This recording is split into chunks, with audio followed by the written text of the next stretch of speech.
Do you hear the music in the headphones? I don't know. I hear them in mine. Turn the knob. Turn them up. Yeah? Okay.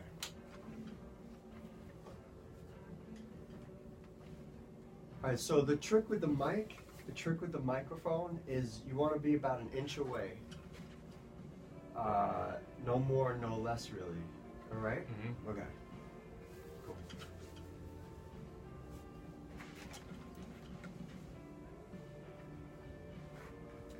Hey everyone, I'm here with Dylan Mello.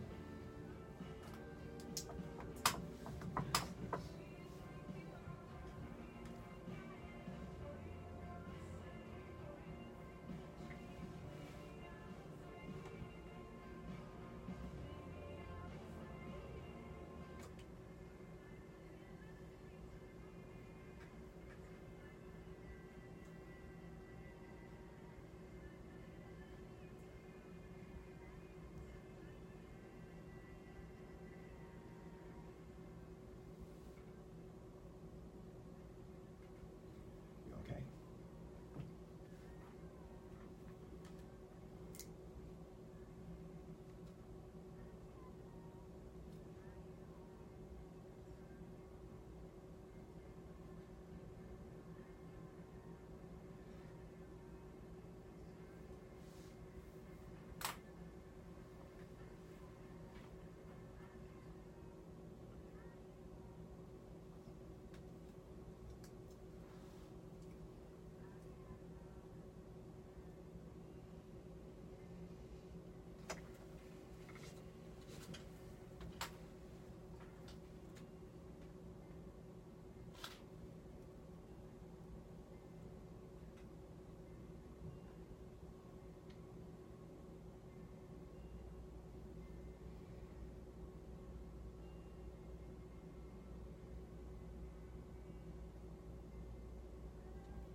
Hey everybody, this is Reverend Brian Blair. I'm here with you on Crossroads today. How are you? We're here at WHUS Stores 91.7. It's the radio station at Yukon.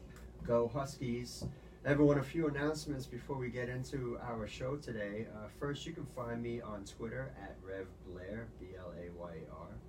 And you can go to my website, www.revblair.com, to check out what's going on. Shows that we've done prior to today, and announcements for what's coming up in the future. Speaking of the future, we have two great guests coming up in the future. We've got Kirk Douglas, the guitar player from The Roots.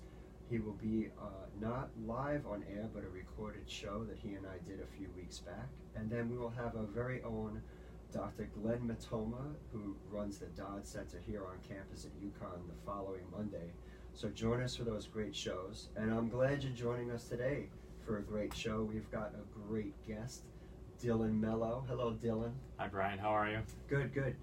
Dylan, this is Crossroads. We talk to our guest about the intersection of their faith life and their everyday life.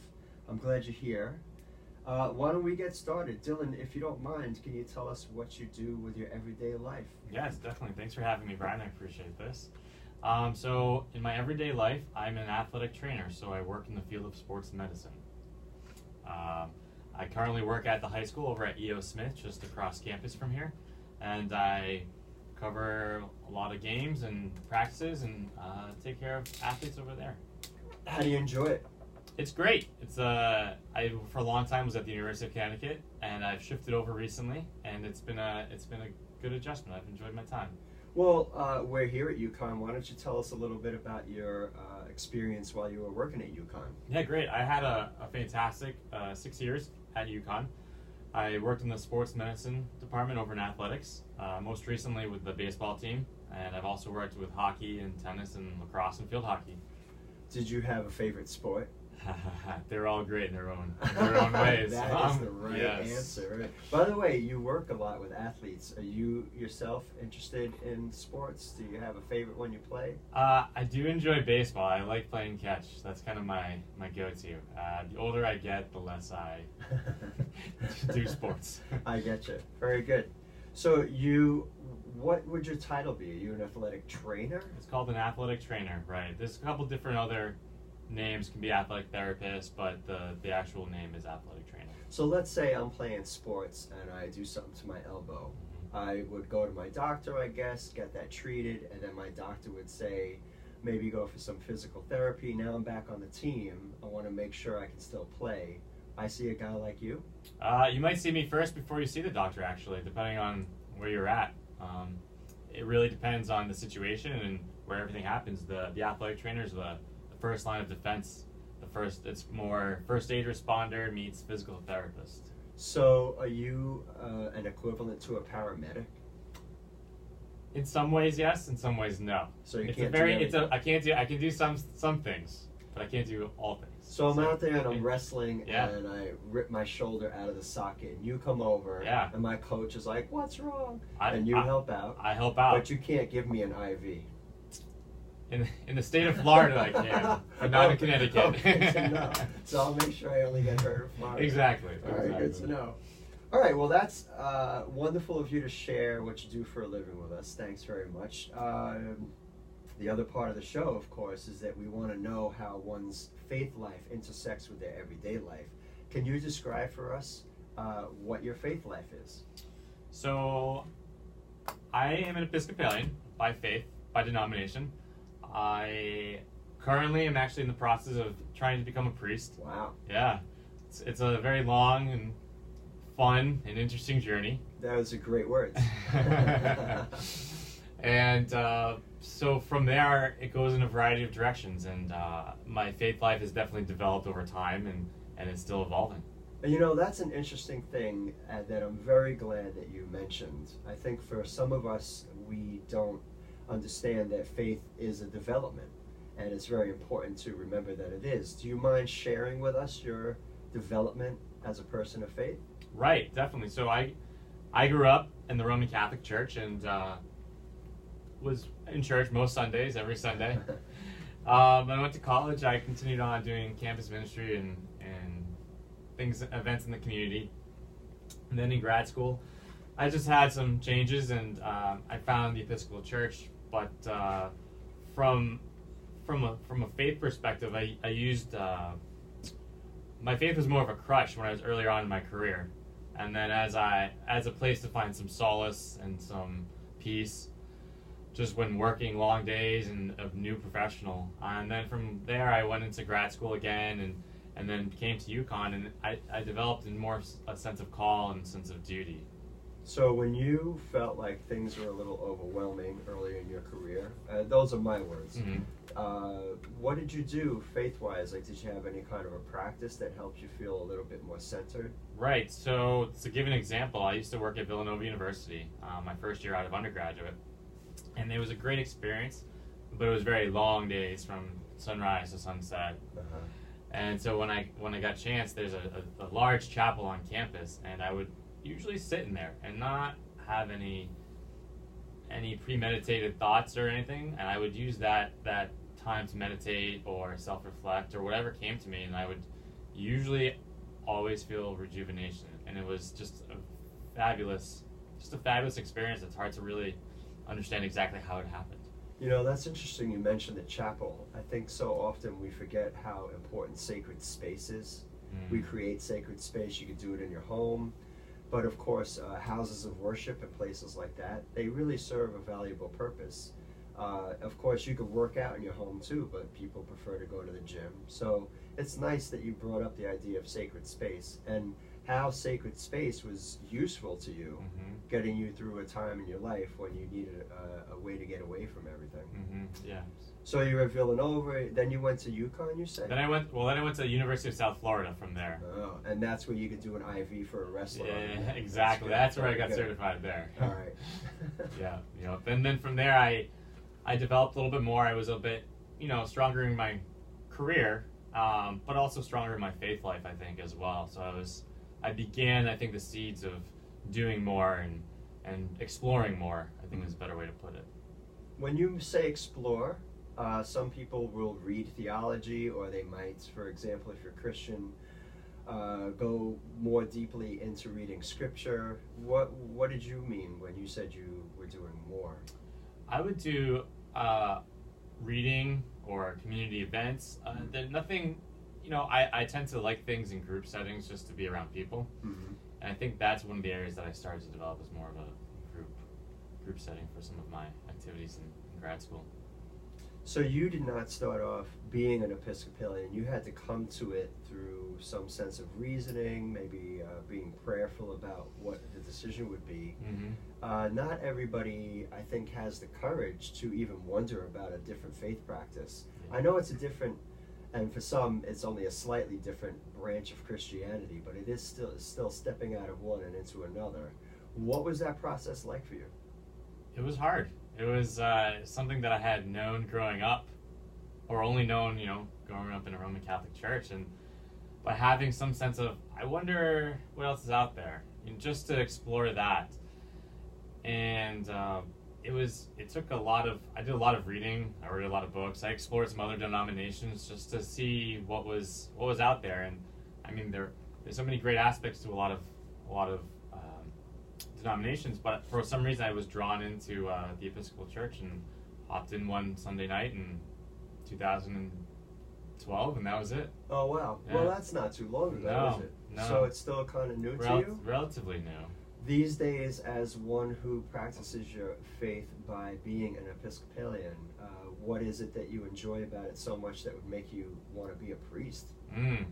Well, I love the openness and the diversity to a lot of the church itself, and it's an evolving. I keep using the word exploration, but it's an evolving church in some ways of what it's being called to do, and I find that fascinating. And there's so many different aspects that the church is involved with, and so I love the liturgy, and I love certain services are quiet, certain services have choirs and lots of singing, and I just like the broadness to it, and that's really kind of what attracted me.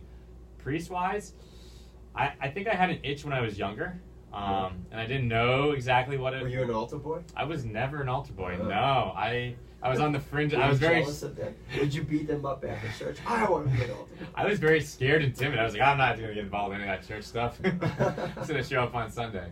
Which was kind of funny how it all turned out. But it was an itch that I kind of just didn't really think much about, and then it just developed over time. And a couple of years ago, after I was a few years into the church, it grew stronger and stronger, and I don't know exactly how to describe that feeling, but it's just something you're being urged to do. You just feel some sort of satisfaction when you think about or you experience this aspect of the church life. So you didn't get struck by lightning? I didn't get struck by lightning. Yeah. That's weird. All right, I believe you, I guess. Well, you raise an interesting question. You also are sort of transferring from one career to a new career by becoming a clergy person, an Episcopal priest. What has that process been like for you? What kinds of things do you think about or wonder about as you make the transition? That's a great question. In my career now, which I really enjoy, I do see a lot of similarities between them. Walking alongside people when they're, in my job, I see a lot of people who are injured on the field or injured, for the first time, wherever that may be, and there's a lot of uncertainty, a lot of fear, and I see that, my mind, how I view God in a lot of ways is just walking alongside us on our journey, and so and I see a lot of that in the priesthood as well, and that development of walking alongside people in their everyday lives. So I find that there's differences. Obviously, there's major differences between the two careers, but there's a lot of intersection between the two as well, and in working with people and how you deal with them in medical or mental health capacity. Will you have to leave your current career altogether? I don't actually, which is actually a really new and fun yet scary kind of mold. There's something called a bivocational priest, where in the Episcopal Church you're trained to you'll be ordained as a priest, but you can also work in your career. So you would balance, which is something that needs to be found. But there's churches out there that hire priests who also have a career. So it's something that I'm working towards. So that you might be a bivocational priest. Vocation being a calling. Correct. Well, that's a great question. Do you consider what you currently do as an athletic trainer to be a kind of calling? That's an interesting question, because I probably until recently, never thought of it that way. I kind of just assumed, oh, well, I'm going to be an athletic trainer, and that's just what it is.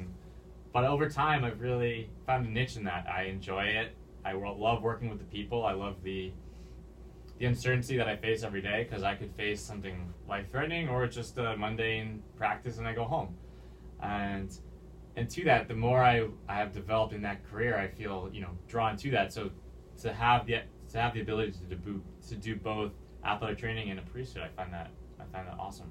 Here's a question that just came to mind. Do you have any good stories to share about being an athletic trainer? Anything that pops out as like maybe an exciting moment?